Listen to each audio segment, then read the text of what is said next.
muna hinkura laji be kwa na abro sanum edi demo life ena 90.7 womo wo bono pu yefam enkuransa womo nso woto apeteye 106.1 enu yatachima de no ena 106.1 we ye mankasim afoforo ka ho Facebook no so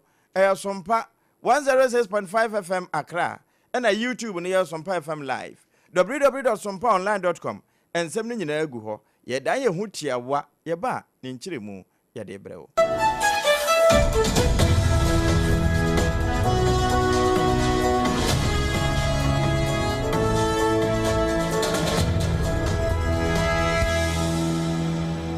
afei yansha ensem no ase emfa ema nene ensem ni bia na mabafo ntentanfidie no so na trend pa yewra Dr. Akrotenga ayene Dominic Kanede ne ho wono na woka say oya ban lawyer pani na wo se every say mampani John Dramani Mahama ne maye tosu mienu Yohane chapter 2 wabaye no kura pa ne say wo mo fi wo mani say eni wo maso pa de wo mo hone ne wo manu nyina atoto ho say samansama ya wo sama ne tamfu ensuo mu ene say titru pa ne aban yen kra chimpanimfo na deda mensi no ano no wo mo kwahwe obi a books mu ne wane koya akani wo kire se sika MMDS no na ya tuatua wo mo kire se wo matua adi ama na boro so nko ano se yekeka bom a efeti be fa na afo ade ko mfinfin ne hanu akwa no nyina no sika no keka nyina bom a be se me anu ofa sika ni bi America dollar no $2 million ena no mo adi aboro so na wane so mpaka se yebon komo no onya abotre obubu ne to fa kire mu sei. We obtained the invoices from the Ministry of Finance, from the DACF, that is the Disassembly Common Fund, and from PPA, and compared all, the invoices we received, and that figure is confirmed by all the invoices. Okay, that they were overpaid by $2 million United States of American dollars. I will insist on that. I am considering either taking a civil action to recover or possibly bringing criminal prosecution, prosecution against the company and its directors. So on the tax front, I can make the evidence available to Ghanaians, and every person who looks at the evidence will confirm that what I'm saying is not a threat. I'm just simply putting out the objective facts. So for instance, if I make available to you now the GRA letter confirming the 22 million, and I tell you that I'm going to collect it because that is my duty to make sure that there's accountability. Now, where Dominic Akrotenga ayene, one ya ban lawyer penny, Attorney General. Warrior kura no so, when ye kura hasa, na yam tuyabo. Nezu na buko wanim wase ba akubi titru pa ne aso ye no wo mo so ka bia no waka ho asem wonya botre bo ni sei. Under the previous administration and come to the conclusion that the economy was not doing very well. And I'm sure with the benefit of hindsight, Ghanaians will agree that assessment. And so the energy sector was also critical. Ana odi kakra ka hono wase o. Na no kura wote ye se kane auditor general ye radomelevo. Waka say ora no amba na no amde ba ye ya no krampo no atisu bia we see operation recover all loot no yes asa ne ya white elephant asa ya academ eno so da bi ora no adwuma bi a wa akira wo mo aye wie no enche bia Ghana fo be hu so mfaso. Public sector corruption was also a key part of our campaign. And then, tied to that was the famous oral, which we'll be talking about very soon. Yeah, right. So the Operation Recover All Loot became so popular with Ghanaians that the president thought that, giving the Attorney General that mandate, having the Energy Minister, the Honorable Ojinapo, as part of the first, set of appointments, and the economy, was going to communicate to Ghanaians how central these three sectors were in his governance in his second. Ania yati ye aye aban lawyer penny. Odemenyamfo Dr. Dominic Akrotenga ayene.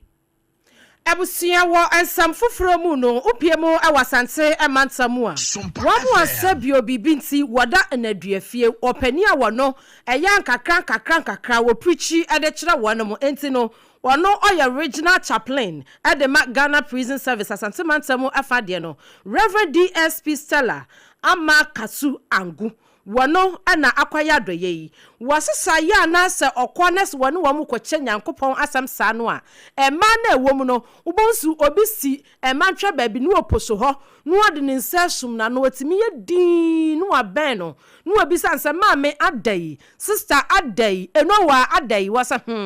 efi sa me ba ha nyina ada mabusuafo wo mo nhyɛ da ntwa ni mehwem sa ebe wiase ne na edi enipa ne ti mu dem na oso wano ankasa keka ne nsase ene onya ntomo a ni pieces no ba say 350 ene wode kwama eye wo mo asabi wo mo ye ma ya wo mo ebo eda enaduafie na okoye no ene wone yama ne bofo akasa no wa kire mu se Sabio obi ekoda eye na duafie a enkyerese ebia eye boni bi no aye obi hokrampo a na ye ntwato so ana bibi esi ya ensi bripam nti ana amana kwawie ho na wo kyerese yenkyere odo emfa nkyere safo no na yenka kyom se wo mo su yabo na ebiewu nso yama wo mo aninje ese wo mo so eka ye ho wone yama ni boni ebinizo wusu ansa edi nkomo Obrigado motivation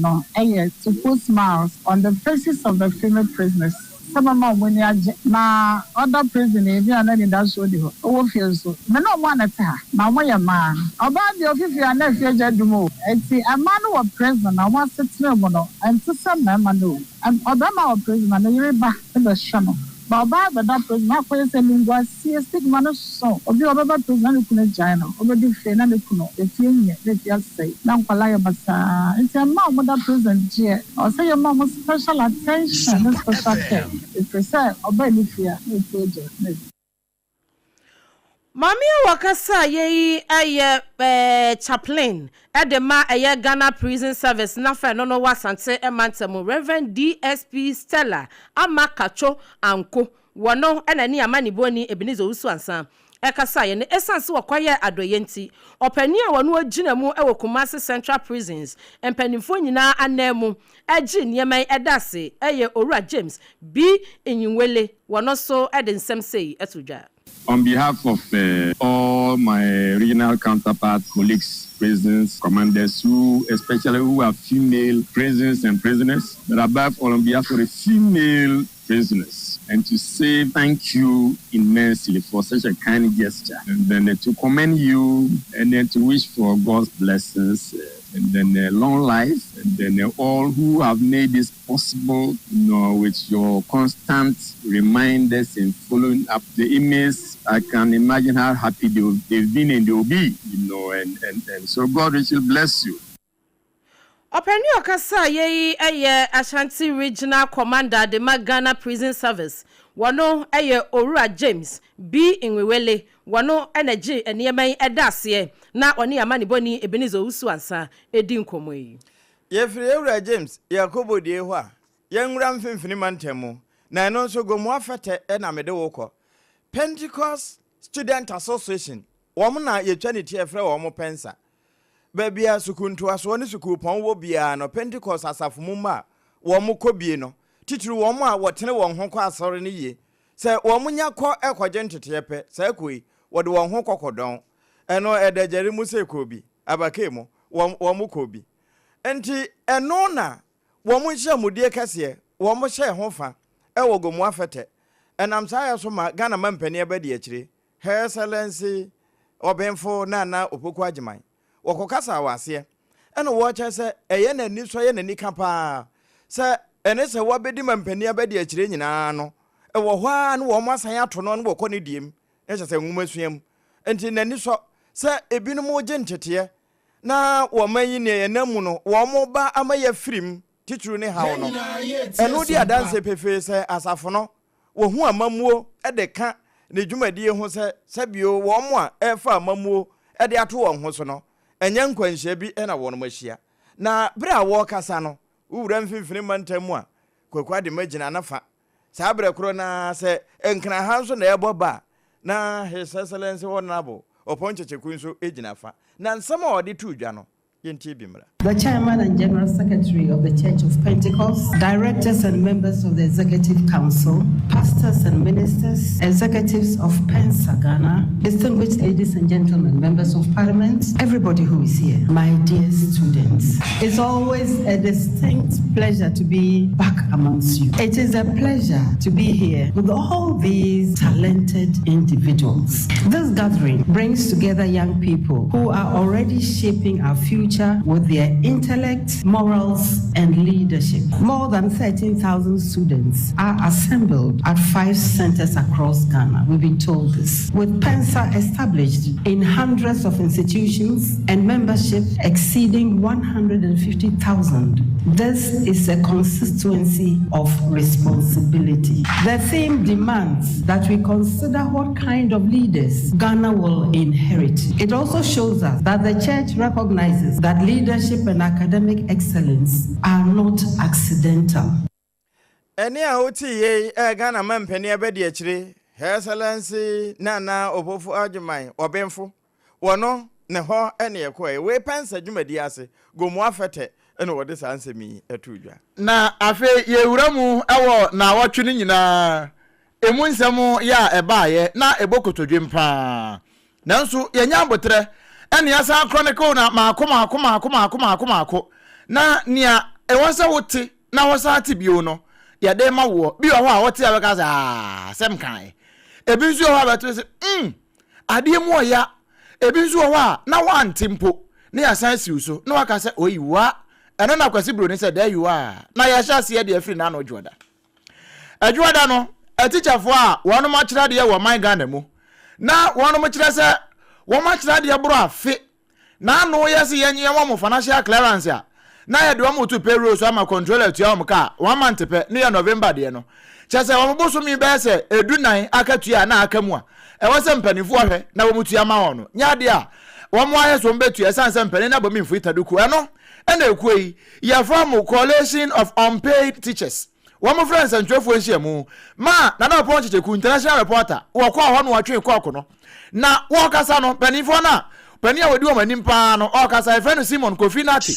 what is them to judge say no kure say wo mu fie wura no mu kure etu won akasika won de betua empanifo mrem.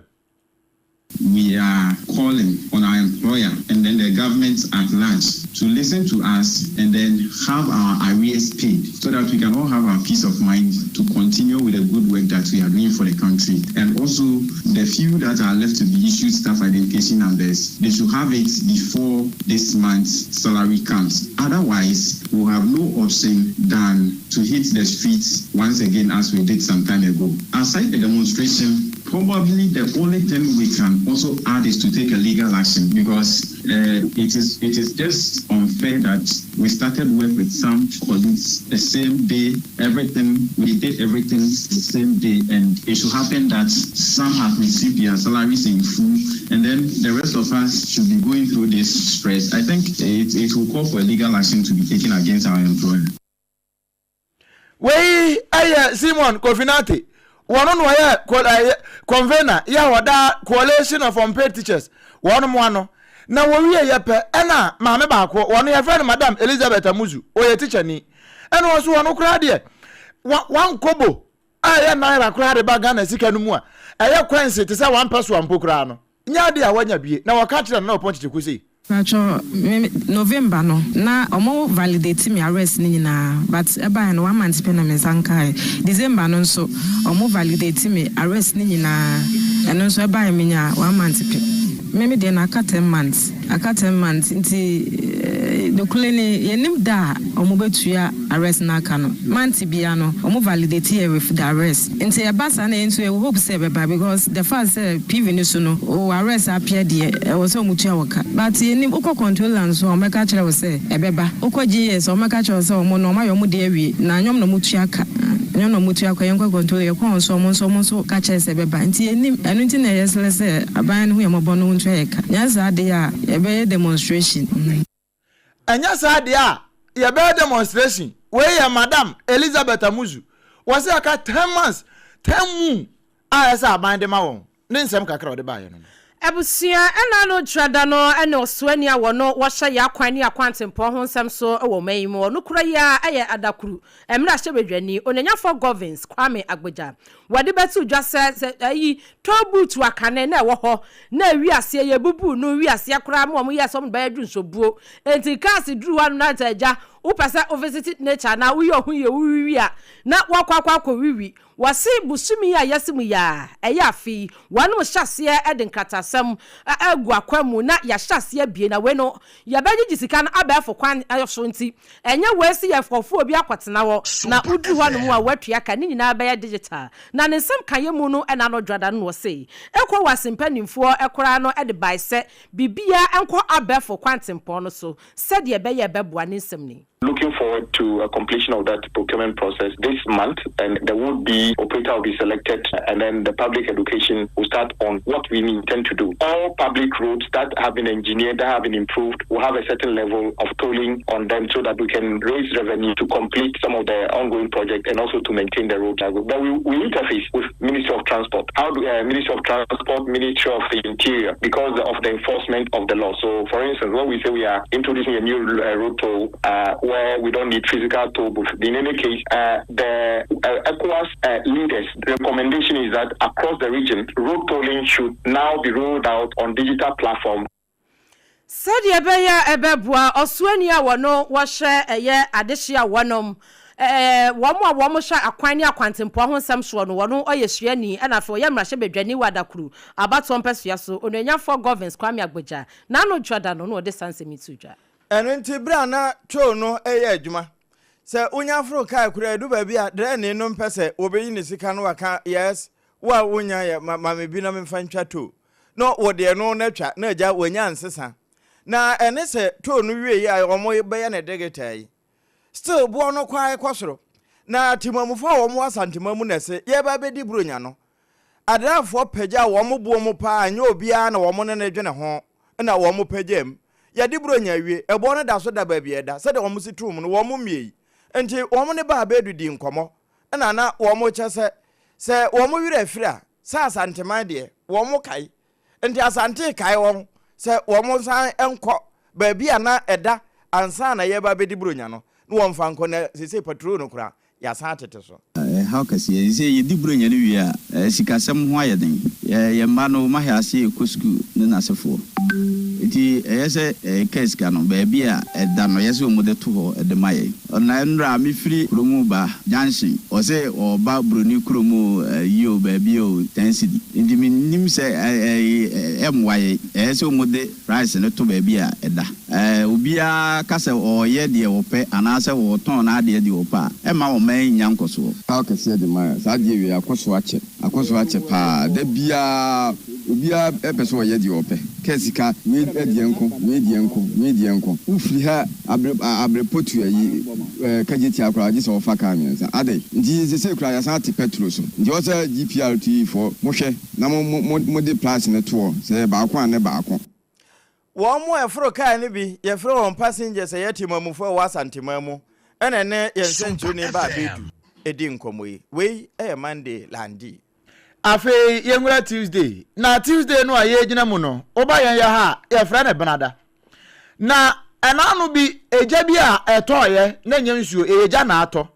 ewo kaso adwum menam so ma sentrani a ye fra no se Samuel Ado ene waje kakra gu ni widie mu pa ma ne sika kra 10200 wo kire se fire for dum je adwumafo na wo mo eburu no saa no wo mo san kra yifre ni bag m ama na akwaya wure hosempa na eno ana obomodin anen santrofo ebo nkomo ebrada no eno wache se hwe wo mo hyada so ne mene sese ne wo mo chikusi bone no eno mo mia no ede wo mo krankran yi ebu bo ni tiri mo ma chese ni tiri ho nyina da moja na obra wo ne so mpaka se wo che na kosem no ede ya kire no omodin a kire nsem mu e kire yesi. When I came, I made a report on the morning show. So after the report, I decided to approach the fire service men to also take their side of the story. But upon reaching where they were stationed, I saw them assaulting the civilians around. So I decided to capture the scene. So as I was capturing, one young fire service personnel approached me and I introduced myself to him as a media media personnel. So he went back. Then a few minutes, I saw them coming in their numbers, about 10 of them, including the guy who approached me. So they came and then they held my neck, pulled my hands behind me, and then started assaulting me. They took my phone, torn my belt. So later I realized that my bag is opened. The bag has been opened. So upon further check, I got to realize that my money is missing. About 10,200 got missing out of that. Wow, they pull my neck. One more you and now we are and one attrition. Where is Samuelado? Now we are pet and our Central Regional Fire Commander ACFO2 Mary Atiga Mensa. What did be too much as we on by him? Now what did we say? The matter is under investigation because I have to investigate and know the true cause. Because some of the men attack our firemen. Some of them were holding knives and other things. But as I said, we'll look into it to investigate and we'll give you back the report. Ya kura ya mema no kura no nkrofo hye dabo won pa mom gibi guom redeem na so se na medical aka no ye ba hwem na na ye besi akire bia na ye ba hye dade atom sompafo anim we aye Central Regional Fire Commander ACFO2 Mary Atiga Mensa yada so gyinamu e wona no brada ensemu a no so de ade cheche na mu na enka ne opani ano no woye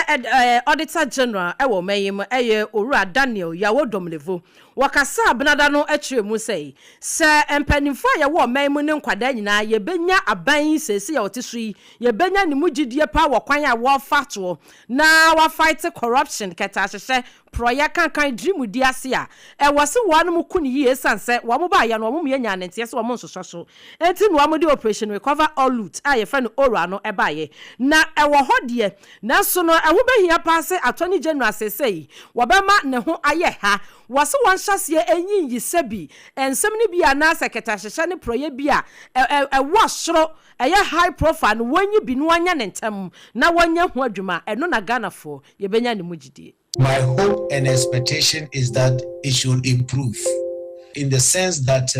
at least we have gone almost a year into this new administration, not ahead of scandals as it was in the past. So I'm not saying they are not happening, but I'm saying we have not heard of them. So that may drive people's perception. And if that is the case, and I will not be surprised that the index will be positive or show some improvement. I would have wished that the low-hanging fruits that I talked about, the president has taken those seriously. It would have brought about a serious improvement in the perception. That is, if we had passed a law by now to say that once we can establish beyond reasonable doubt that a public servant is owning or in possession of an asset which does not correspond with his or her earnings from the public service. Former Auditor General Owura Daniel Yawodomlevo wano enena no brother no wakasa ye no opani we abraso na oti proceed on leave ano wa hyase do nsa guti sase ye ka cho say proceed on leave no wan hwa ma bio wano ena wo kire na dwen efa Owura ho na brother no ena asantema wura ote kokko so de ote kure ne bra ngome so otimfo say twa otoso mienu King Solomon wo bank na mamu na wo ba yewura IGP tete yehonu wo ba na boboa no ene posisa don no bedi ahia ade de wo susuo se eba bambo mu a kane efiri nananom epen so a nsa na posi ba se de na emu nsamote na wo ba ye no wonya adaje ebobo ne nantese no se ane ye nsa ntwerofo titu na no ponchicheku na ojina ho bie. It has been most useful at this point in time to engage with an IGP steeped in history and culture and able to appreciate the essential interplay between the two. So, he is aware of the extent to which the colonial authorities relied on traditional authorities for the maintenance of law and order. Indeed, you know that the British were content to make domestic law and order a joint function between law enforcement and traditional rulers. So, one institution draws its authority from ancestral memory, the other draws its mandate from the Constitution. Yet both exist for one sacred task, the preservation of order, dignity, and peace in society. Eni awuti ye eya santimawura otumfo se twa otoso mienu bra wo ba yewura Christian tete yehonu ya wono ena eposisa dom wo mo ba ni dani wo ba na boboa no ena ate se wo kasa na wi na ewura IGP ebeche se wo hwe tete wo se de na nanom bu man ne yetimi de ahemfie posi kura beche obi a wadi bone ye wie di na asem na ye hu ba bi asam no da no eno a na wo fa de awuramu aresa de oman bambo ebetimi agina ne na so. Your Majesty, your presence at the police headquarters today marks a turning point. This historic honor is one that the Ghana Police Service and our fellow citizens hold in the highest esteem and do not take it lightly. The Ghana Police Service recognizes that over time we have relied excessively on imported European policing systems. This visit challenges us to return to history, re-embrace indigenous knowledge systems, and strengthen community and tradition-based policing. Asam no ana yewra IGP so benada no wo kan no se wo mu dwumadi a wo mu die no asa kwasikoko de na wo ma akwakofa nanso ba na na ba ne na so e no edi adanse pa mo hu se wo san kofa tetatempon no ba bia kwampa ne da na wo mafa eho ene wo manyi e ba bambo mu a ye benya home e de amaye kra na de wo penso ayo no wo mfa ne ntoto bia ho se King Solomon eho no wo de ne betoto. Ladies and gentlemen, as the Chief Constable of this country, I must commend Your Majesty and highlight your role in peace building and conflict resolution, which has had a profound impact on national security. Mention your exceptional mediation skills, which have restored peace in numerous conflicts across our nation, compels me to describe you as the King Solomon of our time. Yewura posi sahene wono nso ede to so no se ye ka openso pa ne ede no tutu bi ho a ene na wohene Solomon ya penso de ene no na ebra openso wie na ano ebrada no ne wuku oda nso no ogusu won kran ha ya na wobo anan ebomoden akọ Bank of Ghana aboboa no ho na woni yewura Dr. Esiama Pandit woni ne kwabo nkomo efasi kasem ho woduru ho no wadin sembebre ena tudwa na SOMPA kase eche kakregu ahoma so sei. You are responsible for the national currency, and you are also responsible for fixing the interests that determine the rate at which we can borrow money. It is a fact of history that when the currency is healthy, the economy bristles with opportunities. The people are able to use the opportunities to create business. The business allows the people to create jobs and ultimately work in wealth. When the city wobbles, even the tsunami can be less destructive. Over the past year, after a difficult period, we have begun to breathe easy as the city stabilizes on the foreign exchange market. We recognize these are only the early stools of progress, and one will do well to be careful not to start feasting, as the governor said, before the true state of the harvest is known, and to encourage you to take any measure that will keep us on the right trajectory. Say yanhweye na man sikasem no eje nsere pia epumu say pubu afaso kra no kra ye nyasa awoman no ye ba won twetwede pa we eye opemso asanteman nyina awura na say tutu ababio ene yete ne nka no na wo wie kra no ena Dr. Esiama Pandit wono so de kakra ka ho ene wo che say hwe papa ba wa ba no eyama ye papa. Messages align closely with what economic history teaches us, and that is that prosperity follows discipline and stability follows credibility. Nana, your visit today is therefore not merely symbolic to us at the Bank of Ghana. It is very, very timely. Ghana's recovery, as we've seen so far, must now move beyond better statistics to better livelihoods for Ghanaians. It must translate into jobs for the youth, stronger local industry, affordable credits. We aye amrado ya oda o my Ghana sika krabia batai na no yewura Dr. Esiama Pandit nene ene yeti ukwada no ana o my Ghana wopani a wono wate akonwa kase so osu opani a wono obu man ede Ghana akọ eyebo hyasa asase so reset government no eye onanyamfo John Dramani Mahama wonya afe no pale wine na chese one year investment na epanifo ehyefa ewo Jubilee House wanom je white ye na sesom se nyankopon ayadom abu ni bie ema wasanso aba ne maye tosumienu na o resettle o my Ghana dia mayen no okansempi won wieye ana yansam twreni na opon checheku eti ne hugu montene so no se Ghana fo Mwate diako wa mo se ane a san ana mo waka. Uni say so far why dear because most of the things I expect to obey no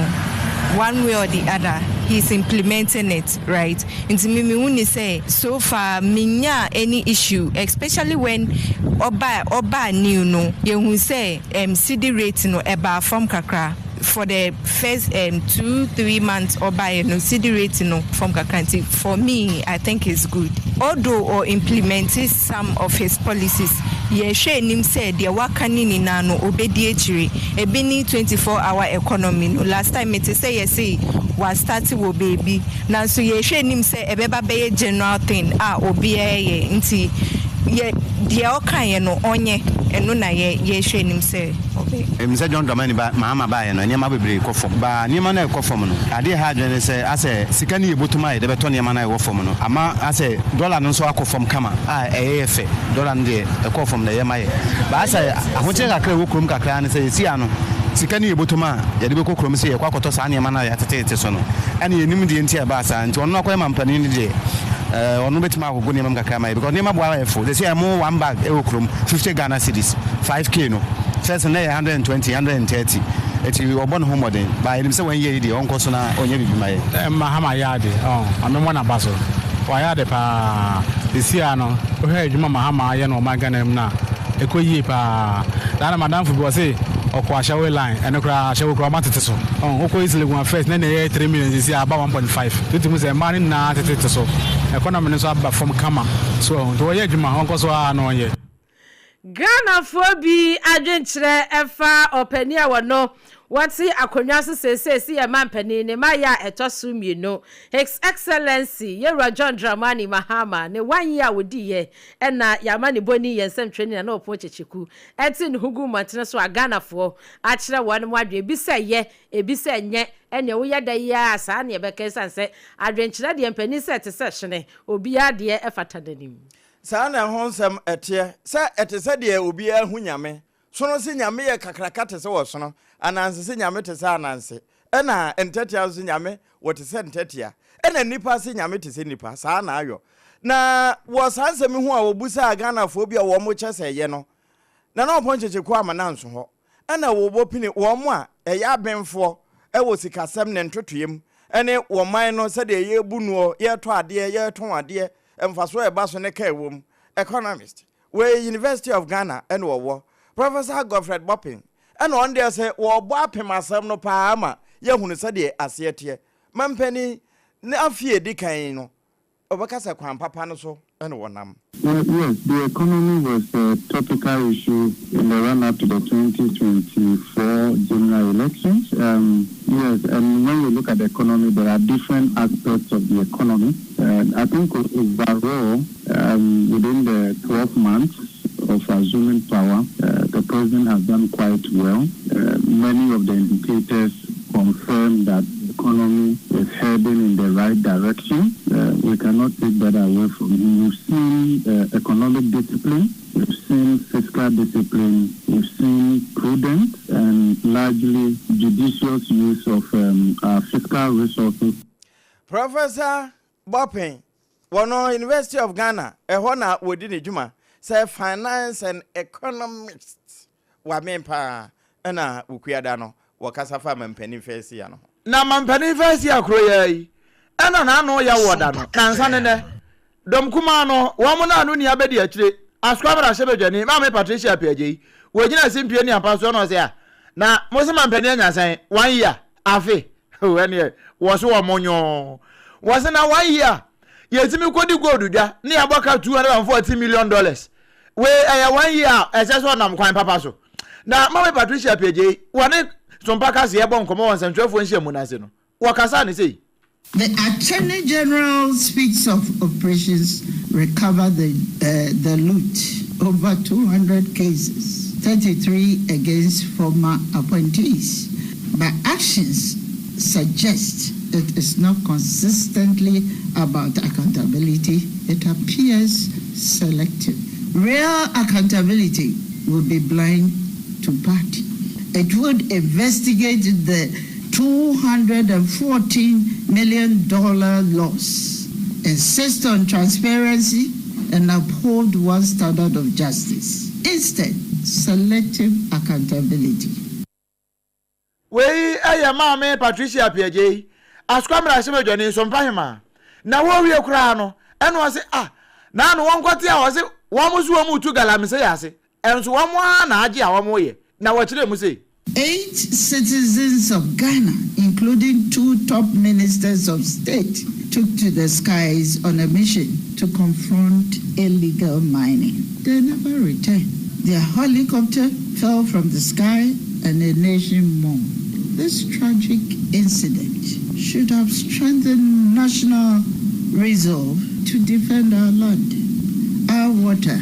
and our children's inheritance. Instead, Ghanaians watch a government that speaks against Galamsey in press conferences while allowing questionable incentives, weak enforcement, and compromised supply chain to persist.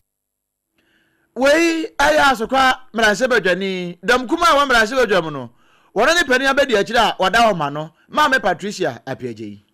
Ebusia arahusem bi esiye ewo mfimfini ematsemo ena no ya wada no na upiemu ewo wutu senya west cross ni ebedwane mu akro bi ano no edi ewutu j krodua wanum kire mu se abrantie bi a wone ne girlfriend ne nkanchema wanam etie wo bi nim die esiye ema kokko esode ye kokko no sosode aya na adwe ne nya adwuma wu watam blog wanum se concrete blog yibi ede nyama ne so sabi na eni enyan ema ketesi adi enya ye ene sister ya woti nananom ensiedo na posi adwumakuo no ne fe no no ewo awutu je krodua district police command no wamo akwachire eye abrantie no na opani a wono wati adwakase so ewo awutu yamu ankwanta a wasanso eye jahene ewo awutu traditional area eye nan achen e champon kuma wani amani boni kwaku adema edi nsemi mu nkomo Nukure nra na dwo ina masafofo no bo mama ne esa sema esi ni to mbo mama dem si no mo ye fast no mo call report to a police station no mo call report to ye o krobia na fa ko ma police krobia fa ko fo no mo bai e ma mo ba sin no o mba mpa na guy bi wa ba girlfriend ho na kasakasa wo twitwa girl no rasande blog abo girl no so na wo kum girl no ti anadwo na mpeka mo be fa body no helicopter police headquarters ti nukure na futu aka mama mrante maba wo maba no say ya mwankwanta yempe tutrasem ho yempe ohaw ya mwankwanta yekura ehodwo nti wo animu a odi mra be hye unsam ono ilinya asem ono banya asem no nyonko binya asem odi mra be hye unsam no de samasafofo no me small wo mam nsa kan de a yede ko ma police for na mra no anyway so bi ya wade na wonti ase a brahimfie na beba nanano amanye ye be suma asafofo boys no ba kwa kofa ni paraba ye kana ye yi a na de ko police station nti no asem na mte enokure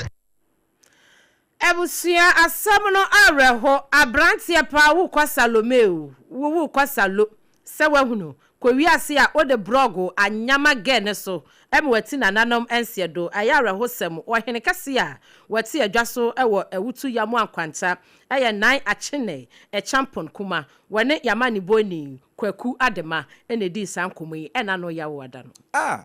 we yawada ne de abusuya te yaw pa be ma nim pa asa abebe ya nebu afu na sa ya wada kro na ana adehia wo mu aboso kan so adankura maako du baako eja to mu ma ehye foton na temamufu a wo ho no e de wo mu yaw e kire yensa ntwerofo sei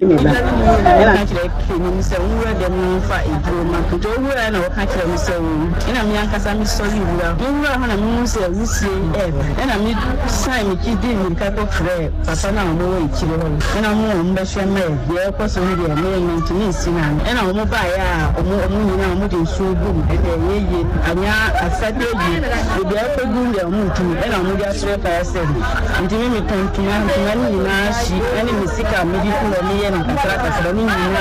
mpabwasu na mitu na shi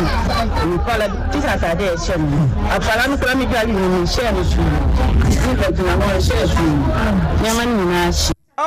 asefimo nanso se enyaba ne sei no na nsentwerofo eye wo interview na se wo mfa Leicester company wo mo ya toothpaste ni toothbrush ni twi usia Ubo sa odi uti sie na adwanwan. Wo nso kura nka asem na yesa obobọ so na abọ so yie. Wo mo etime ka say nyina de yaz na twi wonse anwumre me kanfo ama wo. Eno no triple action. Say unya yaz heba. Yaz total care ana white na wawie asem no nyina. Say ho ha obia no to atwa. Wo kan yan ho anwumre na nsam ne ye bia ma wo. Ya nom ta maduro no bio na ye malaria duro tatahwe. Eno sa no entontomawo esanse baabi yeti de dansa bo a wombawe yen unom hwie ubonse wonum atoso se ye de bo akura ma wo abedi eno sa no na fe wasan pe echeche ba mixture no wanonoma boost immune no na yare ya efiri baabi entimi amebo anto ho enkwan no be ya oda eye onga enne bo ama mensa no ema eye de boroso a yetimi hwe nkwan sa abrometu no mekamfo mo anwumre baabi eto ade bia akwa ebi wo ho ya na wakwa akwaje odie na abo ama nkwan na yede eye de sanso a ya no wanom na wahyehe wo hyehye atwa foto RSYD Novigi Studio Malama Basi Kokroko Street ho na yenye sa adwuma no mawo Josh Hot Kenke eka yen ho anwumre na no de hwehwe wodo me commercial bank na chi yede nkwaso bonten ne noa ho nso no eye yellow corn no bia enti vitamins ni minerals ewom no enya asam ketwa 3 Ghana cedis pe na we enye di na yedi mawo midimafo dokono haba santa asem na mekan Dr. Tam da so what the time ato yen so yare bia wo ho no poku ase mayira wo yira yade no anase wo gogo no wabu akwa agogo e de amawo eni nti we ya afọ de a udimafo ne ho a wo madam anti ye na ye hutia wamra na ye mewie kase no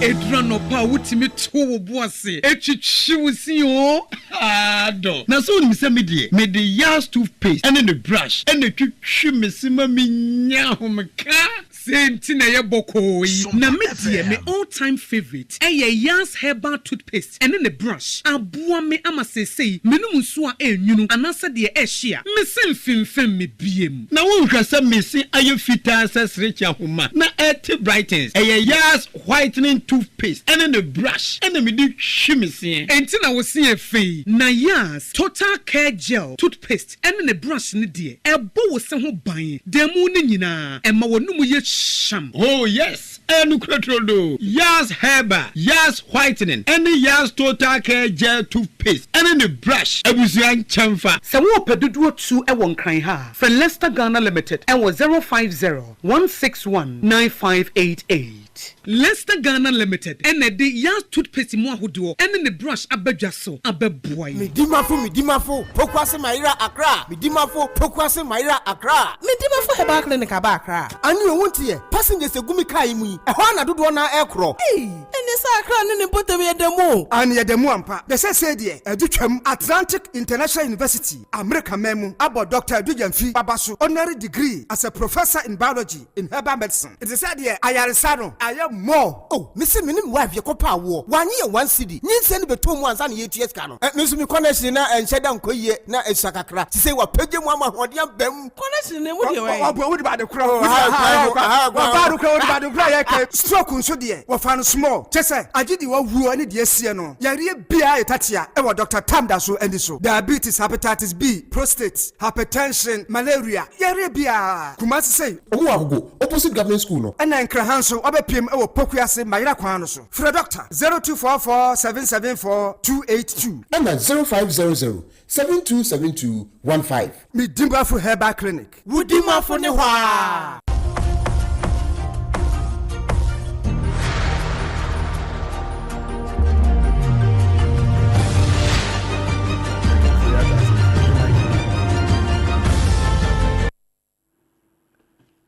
Yama wakwa babio na ya nsem na se atoa so bio enanu fiadanra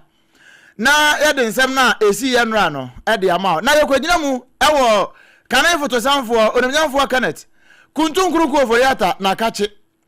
ane se na no ya ohane ya tese ice fo ache no nya ice no e se fridge mu ni bia na emom wa mo ye presidency wa America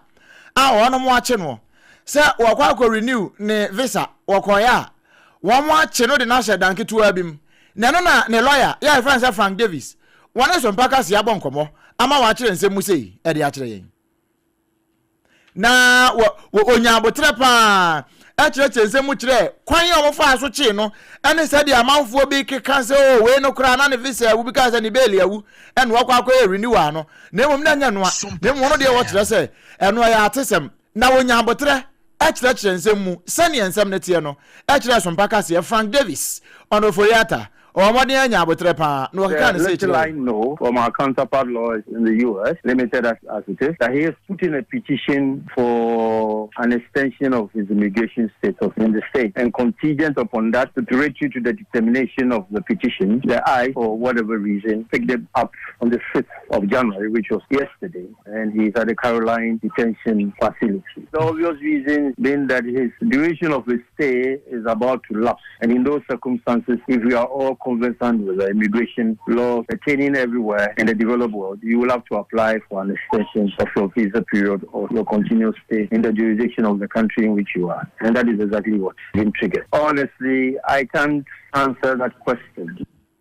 Na warrior krano and yabusan so. Na yate se we no wono akase mu no what the news yes ye be as wo fa ha no wura ha na no kra de ba o mo say wo apply for permanent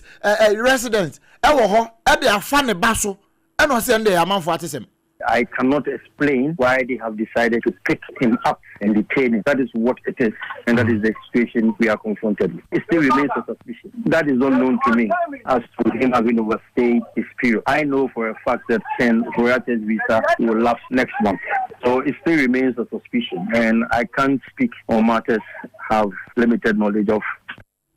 Wey, I am an near Frank Davis. Wejinamu. Adema onimyamfo Ken Floriata enrada eno ne SOMPA kase ebo sankomo yi ebusia wo my Ghana mu no afi apema hankron aduokono emiesa 1993 ena eja yempanimfo etwe wo mu nyina efri eye military room ema wo mu ekurukuru ye krakraye ni nyina ayemra ye fere constitution no entini January 7th 1993 no ena ebebo aze ewo manyim entino afi bia January 7th no eye holiday constitutional day na afi yedi yempanimfo sese omu ebo man hu bra ne se holiday bia efole bia benada wuku ada ya wadra no a ye twe na aja ye de abehye fiada entini fiada yi ena yedi eya constitutional day no enumu ena wasante mantam yensam twani onu obutu ho ba wa bedu atisi montino so no bisa Ghana for se ye kasa constitutional day kura motiase yesei eye den na se wo muso mu ya amendment e den pa na kayewu a yenyi firi mu Ghana for nsem ni constitutional day say na me say free could be town na e baji tu mu say yenya mblabia bobo ya mu ban wo mine ya de bobo bla wo mine so no na constitution they went by imagine for people census now they formulate constitution na e ka constitutional day there a trend yen if I would be a free yen nanono yen benefit be there so yen papa Benny Rollins every day yen so na fi omo kutre yen emra no edit to Entino wamukukuru ye ni nyina no na ya mamra ya no ebebo ya ho ban enomu ene enya akabi mami nkabi nkenne nka wuntumi nkabi kamitumi nkabi constitution no ni nyina mu na eboa yen ema eja yensem treni eyeba obedu wotisi montene enra fie no na Ghana fo ekire wo madwen efa hu efe yedisi na waba papel ankra wono na akasai na samne se Womo se afija kwa abra afa ho odi asase bi kura wo school ana school asase wodi amase womo ntu amenamdwuma bi na wo se no kura bi anim sabi ntwanto so by am share documents started 2019 sabrina enye me say abengo iso and it was an agreement assembly any private contractor no and it had so many things say school assassin people were encroaching school assassin na here say your home by and private developer no was to fence the school and also create business avenue and we and and someone MC yo wo afija kwa abre ma me pel ankra wodi tu dwa che se obi bi obeka se wodi asase ama se wo muntu so yɛdam se nokra bia enim ɛno so ne yɛgyina na anwumre ensɛm a yɛde ba ya na wɔtwe nyinaa de yɛsan bobɔ ɛde bɛto paso no yɛde wusie the Leicester Company Limited afi wɔde midimafo herbal center ɛka yɛn ho onga ma mensa no boafo Just Hot Kenke ene emu RSYD Novigi Studio wa Tam Herbal Center ɛka yɛn ho no yɛde wo pem wakenkamfo no triple man ejapia pam dada anwumre meni anuanom odoma nkoma chia me obrempon nana kwaku ampoma ɛna afi abina badu adepa kofi munya dinam se manya foreign call